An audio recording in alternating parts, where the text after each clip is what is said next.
Salam Bapak Ibu Saudara yang saya kasih di dalam Tuhan Yesus Kristus. Hari ini kita kembali akan merenungkan firman Tuhan di dalam renungan harian. Dan bertepat hari ini kita hari Minggu tanggal 29 Maret Bapak Ibu Saudara. Dan biar firman Tuhan tetap kita dengar meskipun kita nggak bertatap muka di dalam ibadah, di dalam gedung gereja. Mari kita berdoa lebih dahulu, minta tuntunan Roh Kudus agar firman yang kita dengar hari ini terus menjadi kekuatan dan perlindungan bagi kita semuanya. Mari kita berdoa. Kami mengucap syukur kepada Tuhan Yesus atas segala hal setiap hari-hari yang kami lewati. Dan hari ini kami mengucap syukur buat segala kebaikan Tuhan atas semua anugerah yang Tuhan nyatakan. Kami kuat, kami ada oleh karena anugerah Bapa Surgawi dan cinta kasih Tuhan Yesus yang melimpah dalam kehidupan kami. Dan sebentar kami akan merenungkan firman Tuhan. Biar firman Tuhan yang datang di hari ini kembali membangun kehidupan kami, mengoreksi kehidupan kami, mengajar kami supaya kehidupan kami sepadan dengan apa yang diperkatakan oleh firman Tuhan. Di dalam nama Bapa, Putra dan Roh Kudus, di dalam nama Tuhan Yesus Kristus. Haleluya. Amin. Bapak Ibu Saudara, untuk hari ini saya akan kasih judul firman Tuhan tentang murid Yesus. Bapak Ibu Saudara, teks yang saya ambil di dalam Lukas pasal 5 ayat yang pertama sampai yang ke-11, Bapak Ibu Saudara. Tentunya ini merupakan cerita di mana Yesus pertama memanggil para murid-muridnya. Bapak Ibu Saudara, kita harus mengerti kata murid itu pengertian yang pertama secara umum adalah seorang anak yang sedang berguru atau belajar atau bersekolah atau menimba ilmu di dalam kehidupannya. Yang kedua, Bapak Ibu Saudara, kalau kita kaitkan dengan murid Yesus, berarti adalah seorang anak menerima sesuatu ajaran Tuhan Yesus Kristus dan di dalam pimpinan daripada ajaran tersebut, Bapak Ibu Saudara. Terus Bapak Ibu Saudara, kalau kita menyerahkan diri kita sebagai murid Kristus, jadi kita menjadikan diri kita sebagai pengikut Yesus di dalam kehidupan kita, sehingga setiap ajaran yang Tuhan Yesus katakan harus kita ikuti dan menjadi bagian seluruh atas kehidupan kita, Bapak Ibu Saudara. Tentunya Bapak Ibu Saudara, murid itu punya target sebagai orang yang terus belajar. Tentunya target sebagai murid Kristus itu adalah Bapak Ibu Saudara menjadi seperti gurunya. Jadi seorang murid itu akan belajar terus, akan menjadi seperti gurunya.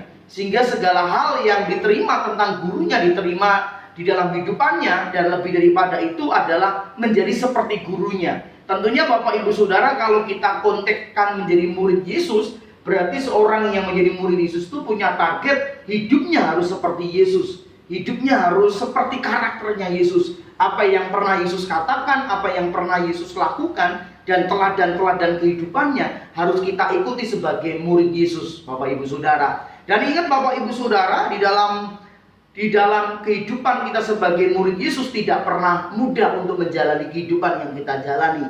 Tentunya ada setiap proses kehidupan, godaan, hal-hal yang terus terjadi dalam kehidupan kita. Hari ini kita akan membahas tentang murid Yesus dalam konteks Lukas pasal yang kelima, ayat pertama sampai yang ke-11, Bapak Ibu Saudara. Di dalam teks ini saya akan memberikan tingkatan menjadi murid Kristus di dalam kehidupan orang percaya yang harus dilalui.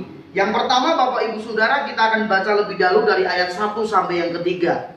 Pada suatu kali Yesus berdiri di pantai Danau Genesaret, sedang orang banyak mengerumuni dia, hendak mendengarkan firman Allah. Ia melihat dua perahu di tepi pantai. Nelayan-nelayannya telah turun dan sedang membasuh jalannya. Ia naik ke dalam salah satu perahu itu, yaitu perahu Simon, dan menyuruh dia supaya menolakkan perahunya sedikit jauh dari pantai. Lalu ia duduk dan mengajar orang banyak dari atas perahu. Jadi Bapak Ibu Saudara, kata yang perlu kita mengerti yaitu kalau kita sebagai murid Tuhan harus mendengarkan firman Allah, Bapak Ibu Saudara. Jadi tingkatan murid itu harus mendengarkan firman Allah, Bapak Ibu Saudara. Kata mendengar di dalam teks Yunaninya dipakai kata ako, Bapak Ibu Saudara. Ada berapa pengertian yang harus kita mengerti kata mendengar di sini? Yang pertama itu memperhatikan, mempertimbangkan apa yang telah dikatakan oleh gurunya. Jadi Bapak Ibu Saudara, kita harus memperhatikan, mempertimbangkan, dan kita harus mengamati apa yang dikatakan guru kita.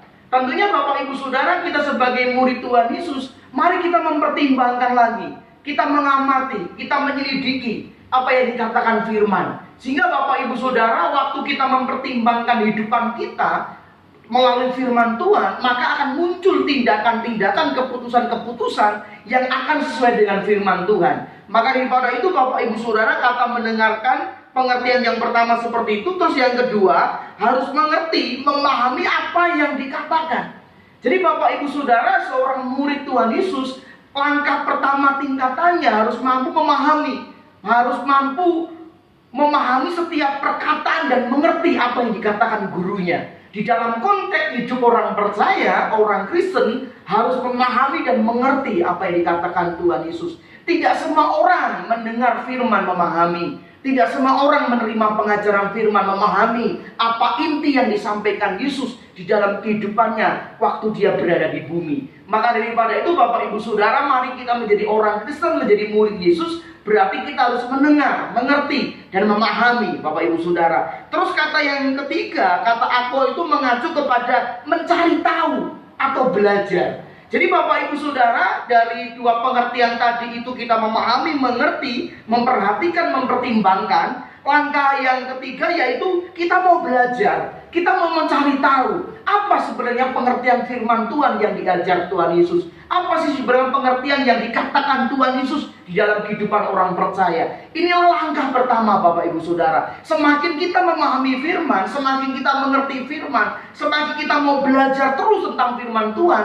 maka langkah setiap kehidupan kita sebagai orang percaya akan teratur. Seperti apa maunya Tuhan, seperti apa jalannya Tuhan. Sebab Bapak Ibu perlu ingat bahwa pikiran kita bukan pikiran Tuhan. Jalan kita pun bukan jalannya Tuhan. Seperti perbedaannya bumi dan langit Bapak Ibu Saudara. Untuk itu Bapak Ibu harus mengerti, memahami, belajar terus tentang firman Tuhan. Sehingga setiap langkah kehidupan kita sebagai orang percaya yang menyangkut hidup secara pribadi, hidup sebagai keluarga, hidup sebagai suami, istri, atau anak-anak pun, semua harus mendengarkan firman Tuhan Bapak Ibu Saudara. Dan Bapak Ibu Saudara harus perlu kita ingat, di dalam mendengarkan firman Tuhan itu ada proses belajar terus menerus melalui pengalaman kehidupan yang harus kita jalani. Jadi Bapak Ibu Saudara, kita tidak boleh berhenti belajar firman Tuhan. Kita tidak boleh berhenti untuk memahami apa maunya Tuhan dalam kehidupan kita yang sudah tertulis di dalam Alkitab. Sehingga menjadi kebenaran yang terus kita hidupi dalam kehidupan sehari-hari Bapak Ibu Saudara. Maka jelas yang dikatakan oleh kitab Roma 10 ayat 17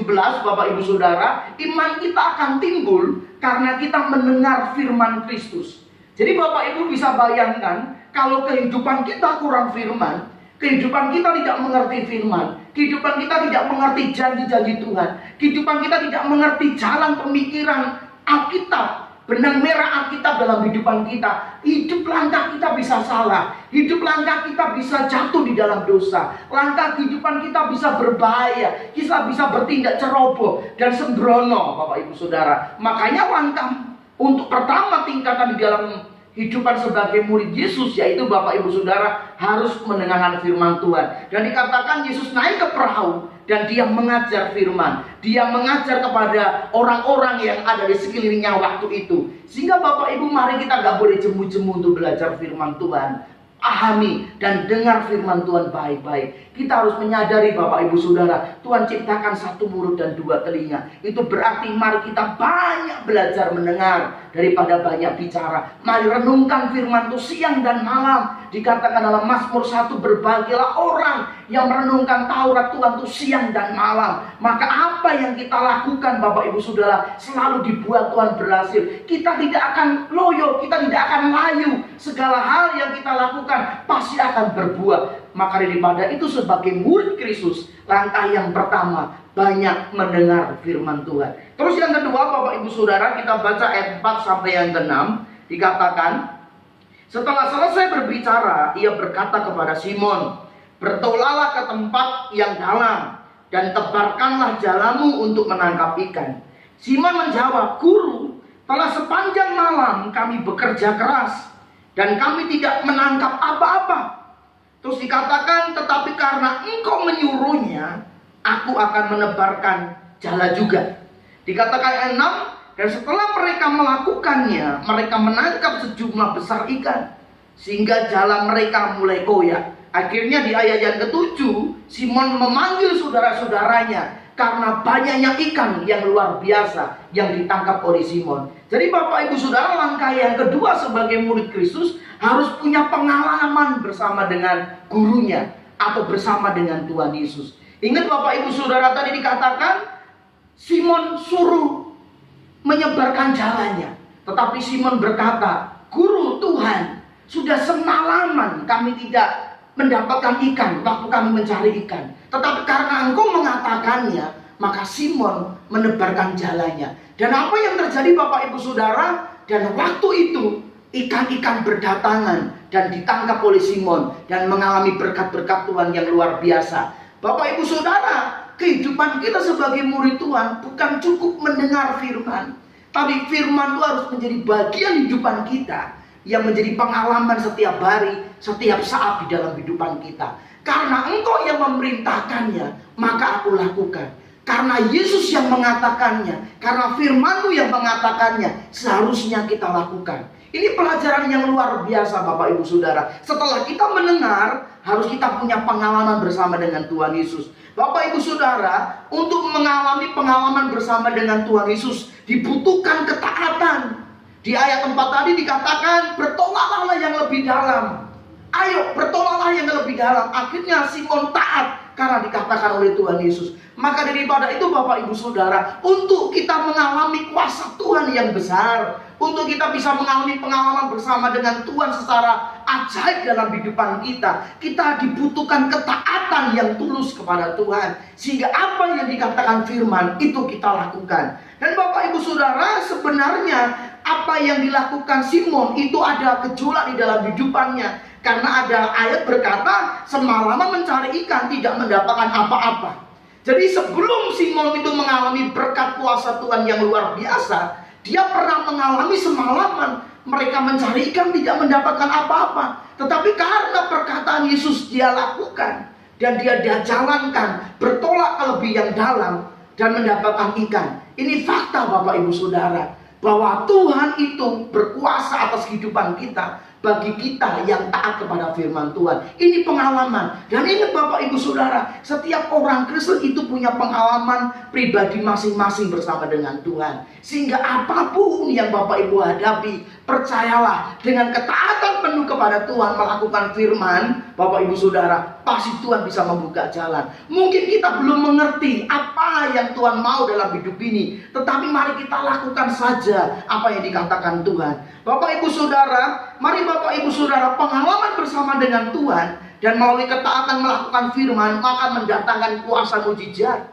Saudara, kita perlu tahu, Simon melakukan apa yang diperintahkan Tuhan Yesus. Dia bertolak ke lebih dalam, tapi dalam perkataannya semalaman tidak mendapatkan ikan. Jadi Bapak Ibu Saudara, pengalaman bersama dengan Tuhan ini bisa mendatangkan mujizat karena ketaatan. Kita percaya pasti yang mendatangkan ikan-ikan di danau waktu itu adalah Tuhan Yesus. Tetapi tanpa disertai dengan ketaatan Simon, maka Simon tidak akan mengalami apa-apa. Maka daripada itu Bapak Ibu Saudara, mari dalam pengalaman bersama dengan Tuhan dibutuhkan cuma ketaatan terhadap firman yang harus kita lakukan. Bapak Ibu Saudara, bagian murid adalah taat. Bagian Tuhan itu mengerjakan apa yang sudah kita lakukan. Tetapi Bapak Ibu harus mengerti, ketaatan harus kita mengerti secara jelas. Sehingga waktu kita taat kepada Tuhan, kita melakukan dengan kebenaran firman Tuhan. Taat kita itu Bapak Ibu Saudara karena kasih kita kepada Tuhan. Karena perkataan Tuhan maka saya lakukan. Karena Tuhan ngomong maka saya jalankan. Itu karena kita mengasihi Tuhan. Terus Bapak Ibu Saudara, mari kita taat dari hal-hal yang sederhana. Taat dari hal-hal yang kecil, yang bisa kita lakukan perkara-perkara kecil. Kalau Tuhan suruh kita berdoa, berdoa. Kalau Tuhan suruh kita sabar, sabar. Kalau Tuhan suruh kita berdiam diri, berdiam diri. Kalau Tuhan suruh kita mengampuni, kita mengampuni. Kalau Tuhan suruh kita menguasai diri, kita menguasai diri. Lakukan dengan perkara-perkara kecil. Perkara-perkara kecil yang kita lakukan dengan ketaatan akan menghasilkan kuasa mujizat di dalam setiap kehidupan kita. Terus ingat Bapak Ibu Saudara, ketaatan itu pasti akan diuji. Saudara, tidak mudah untuk melakukan firman dengan ketaatan. Pasti kita akan mengalami namanya ujian di dalam setiap kehidupan kita. Mari Bapak Ibu Saudara, waktu ada badai kehidupan yang melanda hidup ini, ada tantangan, ada masalah apapun yang terjadi, justru ketaatan itu harus kita tunjukkan. Karena di balik ketaatan di dalam ujian, maka pasti ada kuasa Tuhan yang luar biasa. Terus yang terakhir Bapak Ibu Saudara, yang ketiga tingkatan sebagai murid Tuhan Yesus, saya bacakan ayat 8, 10, dan 11. Ketika Simon Petrus melihat hal itu, ia pun tersungkur di depan Yesus dan berkata, "Tuhan, pergilah daripadaku, karena aku ini orang berdosa." Terus dikatakan Bapak Ibu Saudara ayat ke-10, demikian juga Yakobus dan Yohanes anak-anak Zebedius yang menjadi teman Simon. Kata Yesus kepada Simon, "Jangan takut, mulai dari sekarang engkau akan menjala manusia." Dan sesudah mereka mengelai perahu-perahunya ke darat, mereka pun meninggalkan segala sesuatu lalu mengikut Yesus. Jadi Bapak Ibu Saudara, sebagai murid Yesus kita harus punya tingkatan-tingkatan kehidupan. Yang pertama mendengarkan firman. Yang kedua punya pengalaman kuasa bersama dengan Yesus. Yang ketiga Bapak Ibu Saudara, harus ada perubahan. Simon mengatakan, "Tuhan Yesus, pergi, saya orang berdosa." Bapak Ibu Saudara, ini perkataan Simon karena Simon menyadari kalau dia orang berdosa. Firman Tuhan juga mengatakan Tuhan itu menebus kita waktu kita masih berbuat dosa. Jadi Bapak Ibu Saudara, yang Tuhan tuntut adalah perubahan. Tuhan mengubah hidupan kita. Yang dulu kita berdosa menjadi hidup benar. Yang dulu kita bercacat celah menjadi hidup yang kudus. Dan dikatakan juga Bapak Ibu Saudara, kamu sehari-hari mencari ikan, kamu sehari-hari menjala ikan, tetapi mulai hari ini saya akan jadikan kamu sebagai penjala manusia. Jadi Bapak Ibu Saudara, Tuhan punya proyek besar terhadap kehidupan orang Kristen. Tuhan punya proyek besar terhadap orang-orang percaya. Bukan saja memikirkan perkara-perkara pengalaman kuasa anugerah bersama dengan Tuhan, menerima mujizat dan pertolongan Tuhan, tapi mari kita melangkah ke dalam tingkatan yang lebih tinggi, yaitu Tuhan membawa kita sebagai orang berdosa dijadikan sebagai orang kudus, orang benar, dan mengikuti Tuhan. Dan dikatakan mulai saat itu kamu bukan lagi menjadi penjala ikan, tapi kujadikan menjala manusia. Artinya Petrus akan dipakai Tuhan. Melalui hidupan Petrus, nama Tuhan akan dimuliakan dan banyak orang akan mengalami kuasa Tuhan. Jadi Bapak Ibu Saudara, tingkatan yang ketiga harus kita mengerti. Kita sebagai pengikut Yesus, sebagai murid Yesus harus mengerti panggilan ilahi adalah perubahan untuk diri kita, dan kita mengerjakan juga perubahan buat orang lain. Sehingga Bapak Ibu Saudara, fokus kita bukan saja pengalaman mujizat bersama Yesus, pengalaman pertolongan bersama dengan Tuhan. Justru pengalaman bersama dengan Tuhan itu kita jadikan kabar bagi orang lain yang belum mendengar tentang berita Injil. Sehingga Petrus dipakai Tuhan, Petrus dipakai memuliakan Tuhan dan menjadi rasul yang luar biasa untuk memenangkan banyak jiwa Bapak Ibu Saudara. Jadi Bapak Ibu Saudara, tingkatan yang terakhir yang dikatakan Tuhan Yesus dalam inti di dalam Lukas 5 ayat 1-11 dikatakan, "Ayo berubah." Petrus, kamu harus berubah.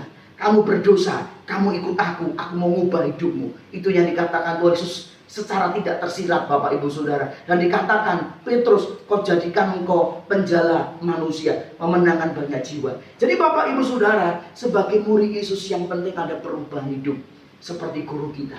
Dan ingat Bapak Ibu Saudara, melalui tanganmu, melalui uangmu, melalui hidupmu, melalui keluargamu, kepandaianmu, tenagamu, jabatanmu, jangan kau gunakan hanya untuk kepentingan dirimu sendiri, tapi hanya untuk kepentingan nama Tuhan. Sehingga kita juga bisa dipakai seperti halnya Petrus, memberkati banyak orang melalui hidup Bapak Ibu Saudara. Jadi Bapak Ibu Saudara, jadi murid Yesus tidak mudah. Perlu meninggalkan segala sesuatu, perlu meninggalkan kesenangan dunia, perlu meninggalkan hal-hal yang fana. Itu yang dilakukan Petrus. Mungkin waktu itu Petrus meninggalkan mertuanya, keluarganya, meninggalkan perahunya, dan dia dikatakan meninggalkan segala sesuatu dan mengikuti Yesus dalam perjalanannya mengiring Yesus. Mungkin hari ini kita tidak perlu meninggalkan seperti apa yang dilakukan Petrus, tetapi mari kita berfokus kepada kebenaran bahwa segala sesuatu yang di dunia ini tidak menjadi berarti kalau tidak ada Yesus. Yesus segalanya. Yesus jadi pusat kehidupan kita. Yesus sebagai pusat penyembahan kehidupan kita. Yesus sebagai Tuhan majikan kita yang kita layani. Sehingga melalui kita sebagai murid Yesus, kita memuliakan Tuhan di atas segala hal. Mari Bapak Ibu Saudara, jangan sampai cuma titik mendengar. Jangan sampai cuma titik kita punya pengalaman kuasa mujizat bersama dengan Tuhan Yesus. Tapi harus sampai titik berubah dan dipakai Tuhan luar biasa. Mari kita berdoa. Kami mengucap syukur buat sore hari ini. Terima kasih untuk pembelajaran renungan harian hari ini. Kami boleh belajar. Kami sebagai murid Yesus, kehidupan yang kami jalani tidak mudah. Kami harus banyak mendengarkan firman-Mu. Kami harus punya pengalaman bahwa Tuhan yang kami sembah di dalam nama Tuhan Yesus Kristus adalah Tuhan yang hidup, yang mampu memberikan kuasa dan keajaiban yang luar biasa.